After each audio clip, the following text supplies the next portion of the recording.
বিদায় ঘন্টাটা আগেই প্রায় বেজে গেছিল। এদিন জাস্ট অফিসিয়ালি শিলমোহর পড়ে গেল। পাঞ্জাব কিংসের কাছে নিজেদের ঘরের মাঠে হেরে চেন্নাই সুপার কিংস এইবারের আইপিএলের প্রথম টিম হিসেবে তারা অফিসিয়ালি এখন এলিমিনেট হয়ে গেল। মানে প্লে অফের সমস্ত সমীকরণ বা হিসাব নিকাশ থেকে চেন্নাই সুপার কিংস এখন পুরোপুরি ছিটকে গেল বলতেই পারেন। তো এদিন চেন্নাই আর পাঞ্জাব ম্যাচের টার্নিং পয়েন্ট আপনি কোনটাকে বলবেন? তো শ্রেয়াস আইয়ার টসে জিতে আগে স্বাগতিক চেন্নাইকে ব্যাটিং করতে পাঠিয়েছিলেন। তো চেন্নাইয়ের ইনিংসের শুরুটা ওই তাদের দুই তরুণ ওপেনারের হাত ধরে একটা ফ্লাইং স্টার্ট ওই জায়গায় তারা করে দিল। মানে তারা খুব বেশি আর কি নিজেদের মানে পার্টনারশিপটাকে আর কি বড় করতে পারেননি। ওই জায়গায় ইনিংসের থার্ড ওভারে আর্শদীপ সিংকে ওই তাদের তরুণ ওপেনার শেখ রাশিদ একটা 4 আর একটা ছক্কা মারলো। এর ঠিক পরের বলেই এই আর্শদীপ সিংয়ের কাছেই তিনি নিজের উইকেটটা থ্রো করে দিয়ে আসেন। আর এর ঠিক ভেরি নেক্সট ওভারে ওই মার্কো ইয়ানসান তার প্রথম বলেই তুলে নেন আরেক তরুণ ওপেনার ওই আয়ুষ মাত্রের উইকেটটা। তো 22 রানে 2 উইকেট তখন চলে গেছিল চেন্নাইয়ের। এরপর থার্ড উইকেটে ওই তিনে ব্যাটিং করতে আসা স্যাম কারান আর রবীন্দ্র জাডেজার মধ্যে একটা 26 রানের পার্টনারশিপ গড়ে উঠেছিল।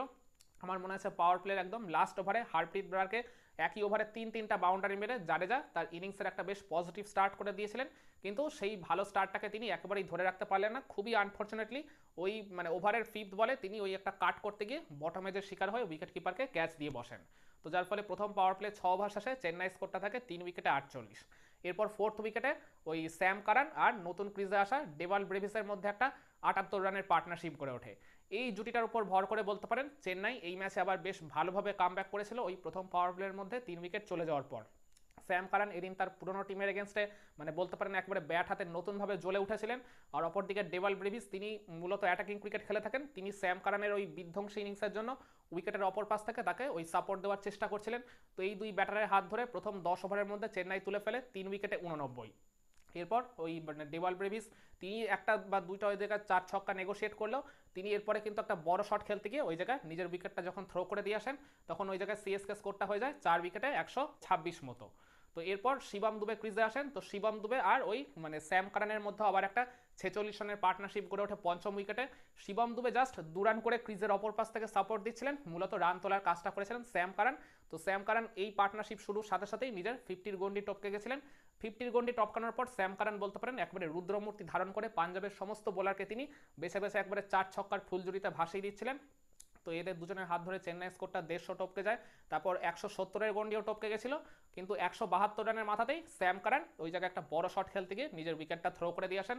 খুবই আনফর্চুনেটলি তিনি এদিন সেঞ্চুরিটা মিস করলেন। 47 বলে 88 রানের একটা ফ্যান্টাস্টিক নক তিনি ডেলিভার করে দিয়ে গেছিলেন। এরপর ক্রিজে মহেন্দ্র সিং ধোনি এসেছিলেন, তিনি একটা 4 আর একটা ছক্কা মেরেছিলেন ওই জায়গায় 18 নম্বর ওভারের প্রথম বৈধ ডেলিভারিতে। ওই মানে ইউজবেন্দ্র চাহালকে একটা আর কি বড় ছক্কা মেরেছিলেন লং অনের উপর দিয়ে, কিন্তু তারপর মানে তার ঠিক ভেরি নেক্সট ডেলিভারিতেই চাহালকে আবার একটা বড় শট খেলতে গিয়ে তিনি একবারে অলমোস্ট ক্লিয়ারই করে ফেলেছিলেন, কিন্তু লং অফের ফিল্ডারের হাতে ক্যাচ দিয়ে ওই 4 বলে 11 রান করে আউট হয়ে যান।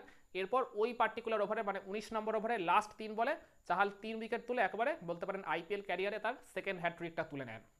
তো ওই জায়গায় চেন্নাই বেশ কিছুটা ধাক্কা খায়।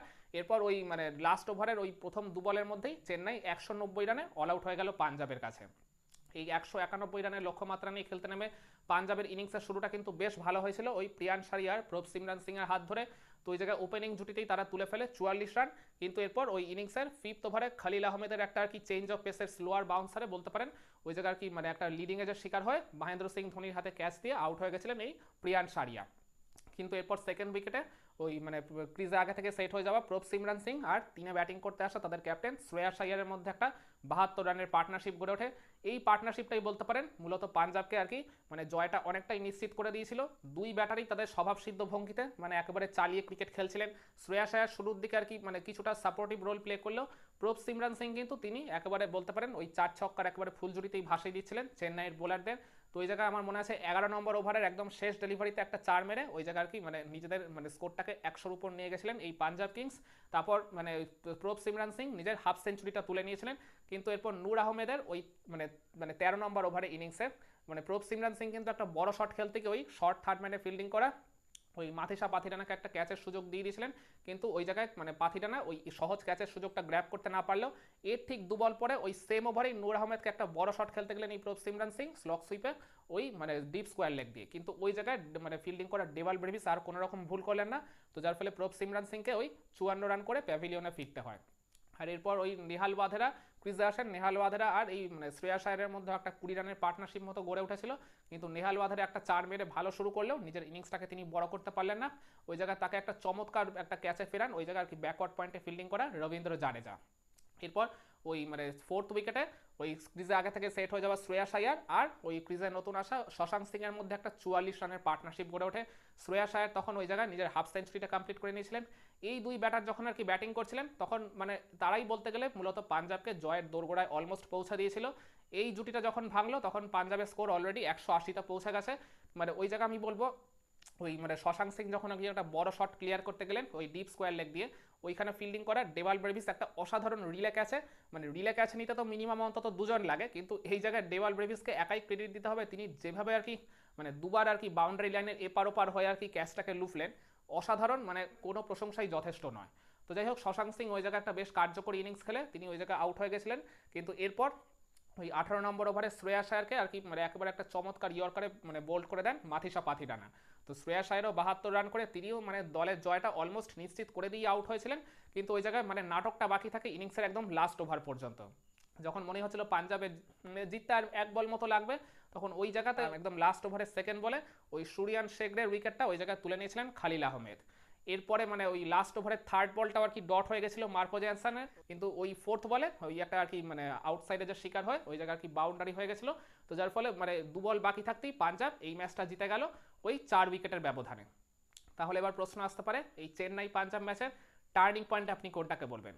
আপনারা বলতে পারেন ওই চেন্নাই সুপার কিংস তাদের পাওয়ার প্লের মধ্যেই যে 3টা উইকেট হারিয়ে ফেলেছিল, হ্যাঁ তার পরবর্তীতে স্যাম কারানের হাত ধরে তারা বেশ ভালো রিকভার করলেও কিন্তু ওই পাওয়ার প্লের শুরুতেই যে 3টা উইকেট হারিয়ে ফেললো সিএসকে, আমি মনে করি মানে তাদের ইনিংসে কিন্তু আরও আর কি বেশ কিছু রান উঠতেই পারতো ডেফিনেটলি, সেটা কিন্তু হতে দেয়নি ওই তাদের শুরুর দিকের ব্যাটিং বিপর্যয়। তো ডেফিনেটলি পাওয়ার প্লের 6 ওভারের মধ্যে 3 উইকেট চলে যাওয়াটা এই ম্যাচের টার্নিং পয়েন্ট হতে পারে। কিংবা বলতে পারেন ওই মানে সিএসকের ইনিংসের 19 নম্বর ওভারটার কথা, যেখানে ইউজবেন্দ্র চাহাল একটা চমৎকার হ্যাট্রিক করেছিলেন, এছাড়া মহেন্দ্র সিং ধোনির উইকেটটাও তুলে নিয়ে তিনি কিন্তু ওই জায়গায় মানে সিএসকে বেশ একটা বড় ধাক্কা দিয়েছিলেন। তো ডেফিনেটলি ওই ওভারটাও এই ম্যাচের টার্নিং পয়েন্ট হতে পারে।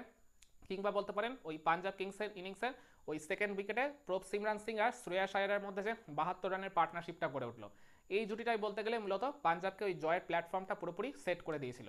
ডেফিনেটলি এই পার্টনারশিপটাও এই ম্যাচের টার্নিং পয়েন্ট হতে পারে। কিংবা বলতে পারেন ওই 136-এ 3 হয়ে যাওয়ার পরও 4th উইকেটে শশাঙ্ক সিং আর শ্রেয়াস আয়ারের মধ্যে যে 44 রানের অমূল্য পার্টনারশিপটা গড়ে উঠলো, এই জুটিটাই বলতে গেলে পাঞ্জাবকে এই ম্যাচে জয়ের ওই নিশ্চয়তাটা পুরোপুরি এনে দিয়েছিল। তো ডেফিনেটলি এই জুটিটাও কিন্তু এই ম্যাচে টার্নিং পয়েন্ট হওয়ার দাবিদার রাখে। কিংবা বলতে পারেন শ্রেয়াস আয়ারের 72 রানের রকটার কথা, শ্রেয়াস আয়ার যেভাবে আর কি মানে দায়িত্ব নিয়ে একেবারে প্রায় ইনিংসের শুরুর থেকে মানে শেষ পর্যন্ত তিনি যে খেললেন, তিনি যখন আউট হয়েছিলেন তখন আর তাদের জিততে আর 3 রান মতো বাকি। তো ডেফিনেটলি শ্রেয়াস আয়ার মানে একেবারে আর কি যে অ্যাঙ্করিং রোল প্লে করেছেন, অ্যাটাকিং ক্রিকেট খেলেছেন, সব মিলিয়ে তার এই ইনিংসটা কিন্তু এই ম্যাচের টার্নিং পয়েন্ট হওয়ার ডেফিনেটলি দাবিদার। কিন্তু আমার কাছে এই সব কিছু পেরিয়ে এই ম্যাচের যেটা আলটিমেট টার্নিং পয়েন্ট মনে হয় কোনটা জানেন? সেটা হচ্ছে ওই সিএসকের 19 নম্বর ওভারটাই।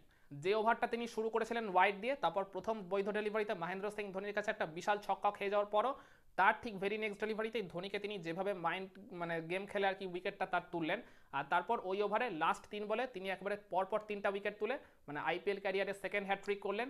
মানে বলতে গেলে ওই পার্টিকুলার ওভারে তিনি মাত্র 8 রান দিয়ে 4টা উইকেট তুলে নিয়েছিলেন। ওখানেই বলতে গেলে সিএসকে মানে একেবারে যে ভয়ঙ্কর রকমের ব্যাটিং কোলাপসটা হলো, সেই কারণে কিন্তু তারা ওই ওভারেও বেশি রান তুলতে পারেনি, আর লাস্টে আর কি তাদের মানে ইনিংসটাকেও আর কি পুরোপুরি আর কি মানে ক্যারি করতে পারেনি। 4 বল বাকি থাকতে কিন্তু সিএসকে ওই জায়গায় অল আউট হয়ে গেছিল, যে কারণে 18 ওভারে আর 178 থাকার পরেও কিন্তু সিএসকে তাদের ইনিংসটাকে শেষ করে ফেললো মাত্র 190 রানে।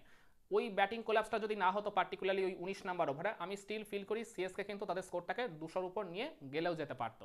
তো সেই কারণেই সিএসকের ওই 19 নাম্বার ওভারে চাহাল ওই ব্রিলিয়ান্ট বোলিংয়ের মাধ্যমে যে 4টা উইকেট তুলে সিএসকের পুরো ব্যাটিং কোলাপস করে দিলেন, ওই ওভারটাই আমার কাছে এই চেন্নাই আর পাঞ্জাব ম্যাচের আলটিমেট টার্নিং পয়েন্ট। একমত হবেন নাকি আপনার কাছে এই ম্যাচের টার্নিং পয়েন্ট অন্য কিছু ছিল? কমেন্ট করে আপনার মতামতটা জানাতে পারেন।